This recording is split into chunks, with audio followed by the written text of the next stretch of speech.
What's up, guys? I figured I'd show you around my HJ, so we'll go ahead and start in the back. So this is Sahara, as you may know. It's got barn doors in the back, which did not come factory. So the previous owner, he changed that. A local shop in Yamaguchi actually changed it. So I'll go ahead and show you this bracket right here. I have not yet seen a 60 with barn doors, so I really don't know what that mechanism looks like. But this is what I have, and it seems to do the job just fine.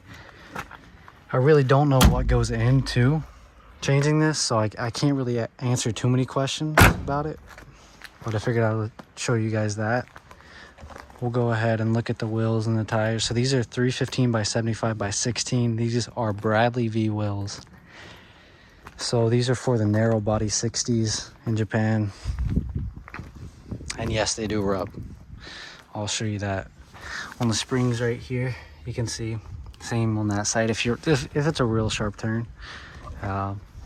Nothing crazy though, it's really drivable the way that it is. I measured, I could use 3/4 inch spacers, but I really don't want to put spacers on it. I like to look with the tires inside the fenders. So we'll go ahead and move up to the snorkel. So I recently put this on. I ordered it from Cruiser Outfitters, I believe. I think it was $400 or $500, but I put it on because I have the Whistling Soot kit. So pretty much I just wanted more airflow to that turbo and cleaner air. So we'll go ahead and move up front. So as you can see, it has the round headlights. And like I said, I'm not sure if I already said this is a 1989. So the code for this one is a MNMZ. So originally it came with square headlights. The previous owner wanted to change that, which I like the round headlights better. So, end the story. You can see it's got the sunroof. We'll go ahead and move over to the passenger side. So this is a custom exhaust from Whistling Soot. I believe they might sell this exhaust now. I'm not sure. I believe I'm the first one to have the side exit exhaust from Whistling Soot. I might be wrong though. I asked them to custom build it. This was probably 6 or 7 months ago. It took about 3 or 4 months to build just because, well, they're busy. So I'll show you. We got a little damage down here. I did that about a month ago off-road. And then this right here, I slid into a snowbank. This was the previous owner, and a lot of guys will probably have something to say, but I bought a 4-wheel drive for a reason. This is my dream car, and I'm gonna use it, quite frankly.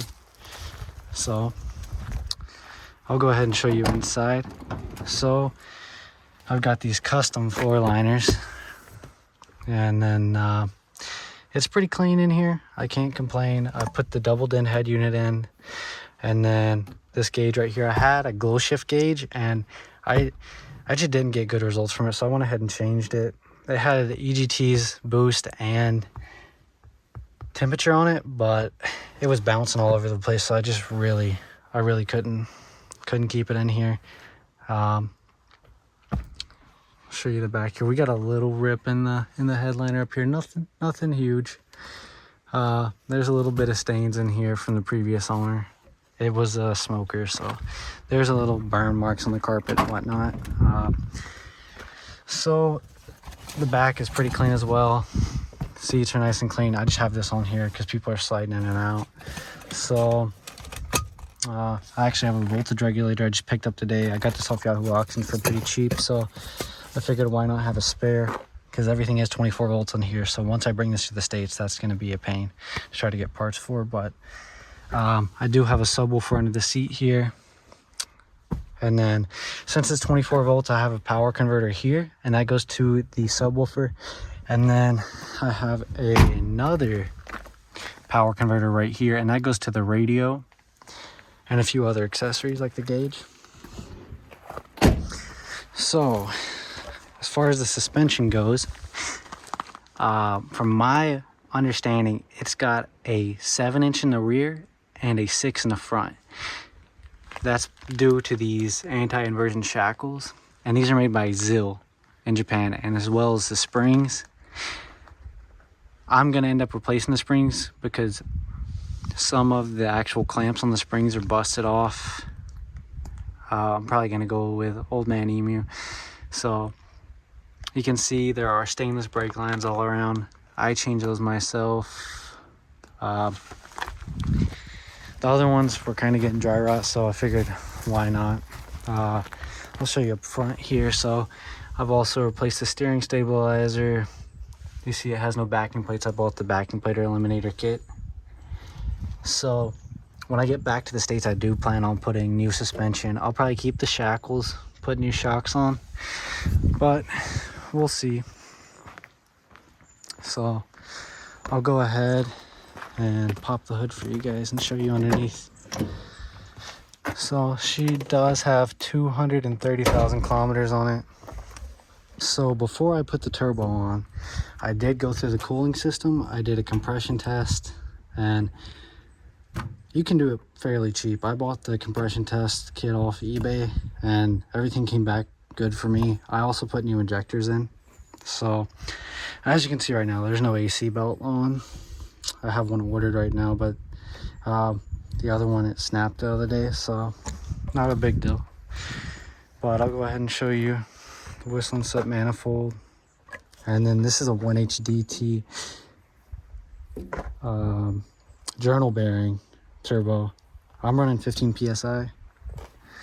To each their own. I'm sure somebody else is gonna have something to say about it, but that's with everything. So I put this brake booster, actually I'm sorry, this clutch booster, this is from China. I did not want to, but when I originally bought this truck, I was not aware that the booster was bad. So I drove it around for about 6 or 7 months and finally got tired of pushing the clutch in because that thing was heavy. I just didn't think that it was supposed to be that heavy, and upon further inspection, the stock booster was bad. So really, it's the only ones you can find these days are from China, or you can get a used one, I'm sure, for way more money. But we're gonna see how that one holds up. I'll show you guys around a little better view here.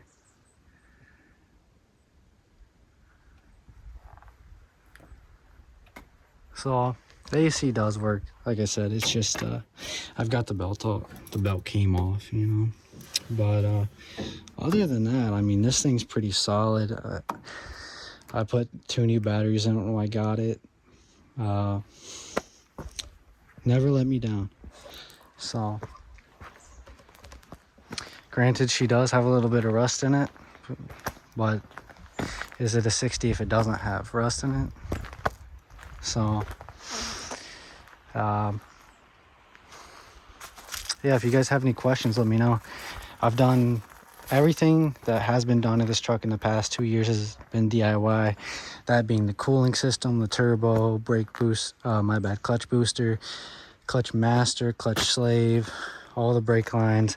I went through the transfer case and rebuilt it. I've rebuilt the front end. I put a lot of work into this truck.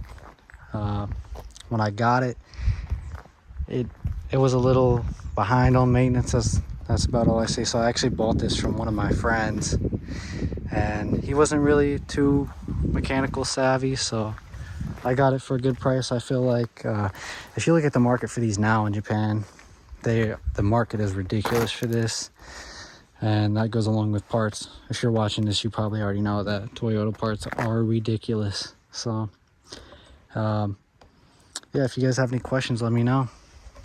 I'll try to get some clips in of the exhaust and the turbo. Yeah, thanks for watching.